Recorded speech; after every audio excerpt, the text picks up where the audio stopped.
Les micro-ondes, un podcast imaginé et produit par Cyril Ardo. Bonjour et bienvenue dans ce nouvel épisode des micro-ondes, le podcast qui parle de radio, émission spéciale, aujourd'hui spéciale audience. Alors que les audiences des radios sont publiées ce jeudi, nous sommes à Médiamétrie pour essayer de comprendre comment ces audiences sont mesurées, comment il faut les lire, les interpréter. Je suis avec Emmanuelle Le Goff, bonjour. Bonjour. Directrice radio ici à Médiamétrie. Alors première question, aujourd'hui tout le monde va dire on est la première radio de France, on est les premiers. Est-ce que c'est vrai? Est-ce que tout le monde est un petit peu le premier? Alors ça va vraiment dépendre de l'indicateur qui est utilisé, de la tranche horaire, de la cible. Donc oui, il peut y avoir des premiers sur plusieurs paramètres, mais il y a aussi le premier sur l'ensemble de la population en nombre d'auditeurs ou en volume d'écoute. Il y a un premier absolu. Un premier incontestable, mais après il y a des indicateurs qui sont tous très importants et donc il peut y avoir, il y a la notion, on peut parler d'indicateurs d'ores et déjà, il y a à la fois le nombre d'auditeurs, quelle que soit la durée d'écoute qu'ils ont consacrée à la station, qui s'appelle l'audience cumulée, donc là c'est vraiment le nombre d'auditeurs au global d'une station, mais il y a aussi la part d'audience, et là c'est la part de volume d'écoute au sein de l'ensemble de l'écoute radio, qui prend en compte le nombre d'auditeurs et la durée d'écoute qu'ils consacrent à cette station. Donc voilà, il y a plusieurs indicateurs très importants en radio et effectivement, ce ne sont pas toujours les mêmes stations qui sont premières en nombre d'auditeurs et qui sont premières en volume d'écoute. On va détailler ces indicateurs, mais quand on parle d'audience cumulée, donc du nombre d'auditeurs sur une radio, c'est quoi? C'est sur la journée, sur la semaine, sur le mois? La 126 000 qui est publiée jeudi fournit des indicateurs sur une journée moyenne. C'est en moyenne sur une journée combien la radio ou la station touche d'auditeurs. Et donc l'audience cumulée, c'est le nombre d'auditeurs sur la journée. Et après, bien évidemment, on peut fournir ces informations par tranche horaire pour savoir le nombre d'auditeurs sur une matinale, par exemple. Mais on est toujours sur une journée en moyenne, du lundi au vendredi, ou alors sur un samedi moyen ou un dimanche moyen. Parce que des fois, on entend dire des radios, nous, on a eu X auditeurs sur la semaine, par exemple. Et c'est très important, justement, parce qu'effectivement, d'autres médias, par exemple Internet, communiquent plus sur le mois. Et donc, il faut bien pouvoir comparer ce qui est comparable.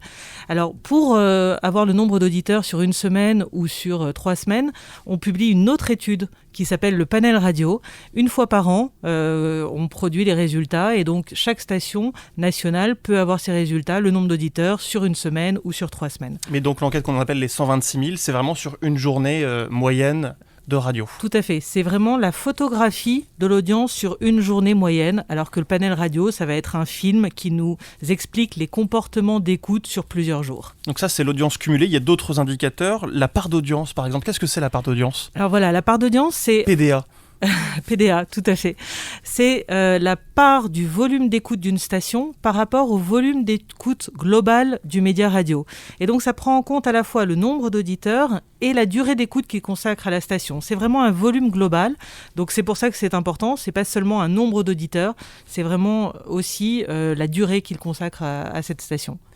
On peut noter aussi DEA, durée d'écoute par auditeur. Par auditeur. En moyenne, combien de temps écoutent les auditeurs de telle ou telle station chaque jour? Est-ce qu'il y a un indicateur qui est le plus important, sur lequel les radios se consacrent véritablement, en disant si on n'est pas bon sur cet indicateur, ça veut dire qu'on n'est pas bon sur le reste? Je pense qu'en radio, le nombre d'auditeurs, c'est-à-dire l'audience cumulée et la part d'audience, sont vraiment 2 indicateurs clés et on peut pas choisir l'un par rapport à l'autre. Comment elles sont mesurées, ces audiences? Alors, l'audience est mesurée par la 126 000. Alors, pourquoi 126 000? Parce qu'il y a 126 000 interviews réalisées entre septembre et juin sur l'ensemble de la saison radiophonique. Toutes ces interviews, en fait, la mesure d'audience de la radio est faite en déclaratif. Donc, depuis nos centres d'appel, et pas que, mais je vais y revenir, on passe 126 000 interviews par an, ce qui correspond à, en moyenne, 450 interviews chaque soir, entre 17h30 et 21h30. Et on appelle à la fois sur des mobiles et sur des fixes Le principe, c'est chaque soir avoir un échantillon représentatif de la population française pour pouvoir savoir ce qu'ils ont écouté sur cette journée. Et donc, quand je disais, on a nos centres d'appel. D'ailleurs, en toute transparence, nos clients peuvent venir assister, quand ils le souhaitent, à ces interviews. Et ces appels donc, sont menés depuis nos centres d'appel et depuis le confinement récemment. On a une partie de nos enquêteurs qui travaillent en télétravail, ce qui nous permet d'assurer la continuité de la mesure dorénavant, qu'il y ait un confinement ou pas. Donc ils appellent des gens au hasard dans l'annuaire sur les fixes et les portables. Et qu'est-ce qu'ils demandent à ces gens ? Alors le principe, c'est de reconstituer avec eux l'ensemble de leur journée. Donc on a dit qu'ils appelaient le soir, à partir de 17h30 en tout cas, et ils vont reconstituer du réveil jusqu'au moment de l'appel. Et ils vont passer tous les grands moments de la journée pour demander à la personne interrogée si elle a écouté la radio, si oui, quelle station elle a écouté, à partir de quelle heure, jusqu'à quelle heure, est-ce qu'elle a changé de station pendant cette écoute, et ensuite, est-ce qu'elle a écouté une autre station. Et le principe, c'est de pouvoir recueillir, finalement, tout au long de la journée, toutes les sessions d'écoute. Et après, quand on est arrivé au moment de l'appel, on va recueillir l'audience de la veille, l'après-midi et la soirée. On dit que c'est l'audience des dernières 24 heures. C'est une spécificité en France, pouvoir mesurer l'audience, finalement, le moment le plus proche de la personne pour que ce soit le plus clair possible dans son esprit, dans sa mémoire. Donc des personnes qui ont à partir de 15 ans, c'est ça, je crois qu'on mesure sur les 15 ans et plus ? 13 ans. 13 ans. À partir de 13 ans et plus, on mesure l'ensemble de la population. Effectivement, c'est un aléa. Les numéros sont composés complètement aléatoirement de façon à être bien répartis, en tout cas pour les fixes, bien répartis selon la population française. Quand on appelle un 06 ou un 07, on ne sait pas où on appelle, mais assez naturellement, on appelle selon la population française. Et là, toute personne peut être interrogée à partir du moment où elle a 13 ans ou plus. Et on leur demande dans quelle région ils vivent afin de savoir quelle radio fonctionne dans quel département, dans quelle région ? Tout à fait. L'interview commence par une partie socio-démographique avec la composition du foyer pour savoir effectivement combien il y a de personnes dans le foyer, s'il y a des enfants et la profession de la personne. On a son sexe, son âge et son habitat.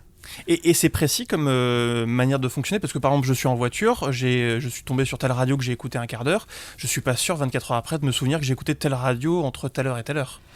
Alors c'est aussi toute la valeur du déclaratif, c'est se souvenir de ce que l'on a pu écouter et justement avoir en tête cette écoute. Donc, est-ce que derrière c'est pondéré, Alors bien évidemment, comme toute étude, les interviews font après l'objet d'un redressement avant la publication et pour être vraiment de façon très fine, notamment sur les professions, calées sur la population française. Si on peut juste dire un mot, même si du coup c'est pas votre département, mais de la télévision qui est mesurée de manière complètement différente. Complètement. Là, la télévision, la mesure se fait sur la base d'un panel, donc un panel de personnes représentatives de la population française et qui restent et qui participent à la mesure d'audience pendant quelque temps.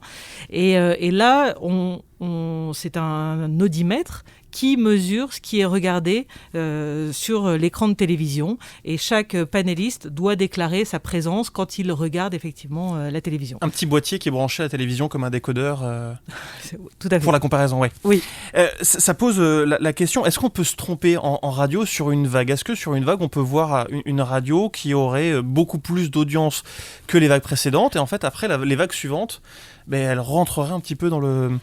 Alors, clairement, 126 000 interviews par an, enfin sur 10 mois de l'année, c'est sûrement l'une des enquêtes les plus robustes pour mesurer la radio dans le monde, en tout cas par rapport à notre population. Et donc, une étude basée sur autant d'interviews est très robuste. Maintenant, il peut toujours y avoir des aléas statistiques, comme pour toute enquête, mais on est systématiquement sur des échantillons très robustes. On publie les résultats 4 fois par an. Donc, on a en moyenne entre 30 et 33 000 interviews sur l'ensemble de la vague. Je crois que quand on parle d'autres sondages et quand on communique sur d'autres sondages, on est sur beaucoup moins d'interviews réalisées. Est-ce qu'il y a des contrôles de vos audiences, des chiffres que vous sortez ? Alors tout à fait. Donc non seulement il y a le contrôle et beaucoup de contrôle au niveau du terrain d'enquête, puisque les enquêteurs, et ils le savent, peuvent être écoutés à tout moment par les superviseurs, les contrôleurs qui sont présents sur le terrain d'enquête, et par le département radio ici à Levallois, et parce qu'on peut faire des écoutes à distance. Et bien évidemment aussi, on a un audit permanent qui est réalisé par le CESP, le Centre des études et supports publicitaires, qui est mandaté par nos propres clients pour contrôler tout le déroulement de l'enquête, c'est-à-dire la méthodologie, la réalisation du terrain d'enquête, des interviews, jusqu'à la production des résultats. Et toute l'enquête est validée du début jusqu'à la fin. Donc si je suis salarié de Médiamétrie et que je suis fan d'une radio et que je dis que tout le monde écoute cette radio tout le temps, ça va se voir à un moment. Tout à fait. C'est pas possible. Vous parliez des autres pays du monde. Ce système, il n'est pas le même dans d'autres pays du monde ? Si, mais l'échantillon n'est pas forcément aussi conséquent. Alors, il y a plusieurs... l'audience de la radio peut être mesurée souvent par interview téléphonique sur une journée, comme on le fait avec la 126 000. Et souvent, dans des pays anglo-saxons, par exemple en Angleterre, on est sur des panels de 7 jours pour pouvoir avoir des couvertures hebdomadaires, et c'est ce qui fait la référence. Nous, en France, on a la particularité d'avoir les deux. On a, comme je le disais tout à l'heure, et la 126 000 qui donne la photographie sur une journée, et le panel radio qui, une fois par an, produit des résultats sur 7 jours et sur 3 semaines. Donc, on a combiné les deux études pour pouvoir réaliser, en fait, utiliser du media planning et pouvoir gérer les campagnes de publicité radio. Juste pour terminer, les usages de la radio évoluent. On l'écoute beaucoup plus par Internet à présent. On écoute aussi beaucoup de podcasts. Il y a la RNT qui arrive en France, le DAB+, la radio numérique qui arrive en France. Est-ce que Médiamétrie inclut ces nouveaux usages dans ses audiences ? Alors, il y a 2 éléments essentiels, effectivement, sur la mesure d'audience. C'est, d'une part, on recueille toutes les stations de radio, c'est-à-dire que ce n'est pas l'enquêteur qui cite les stations de radio que la personne a pu interroger, c'est la personne interrogée qui dit quelle station elle a écoutée. Ce qui nous permet de recueillir l'ensemble des stations en France. C'est le premier point. Le deuxième point, pour revenir à votre question, c'est qu'on va s'intéresser à toutes les sessions d'écoute. Quel que soit le lieu de cette écoute, au travail, en voiture, à domicile ou ailleurs.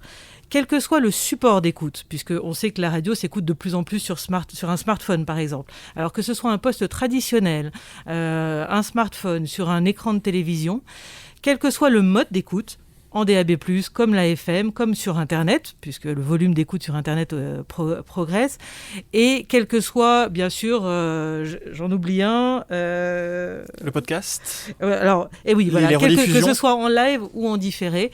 Vraiment, on va s'intéresser à tout ce que la personne a pu écouter à la radio, aussi en live ou en différé. On peut donc imaginer un jour voir une web radio, une radio uniquement sur Internet, apparaître dans un classement Médiamétrie si elle faisait autant d'audience que Énergie, par exemple ? Tout à fait, on les recueille. On recueille l'audience des web radios, et comme on recueille toutes les nouvelles stations qui se lancent en DAB+, on les recueille. Maintenant, effectivement, il faut avoir suffisamment d'audience pour être publié en national et bien sûr être souscripteur pour apparaître dans les communiqués de presse. C'est en dessous de 1%, c'est ça que ça n'apparaît pas ? Voilà, dans les communiqués de presse, toutes les stations apparaissent à partir du moment où elles atteignent 1% d'audience cumulée. Merci beaucoup, Emmanuelle Le Goff. Merci à vous. Directrice du département radio ici à Médiamétrie, l'organisme qui se charge de mesurer les audiences de la radio et de la télévision.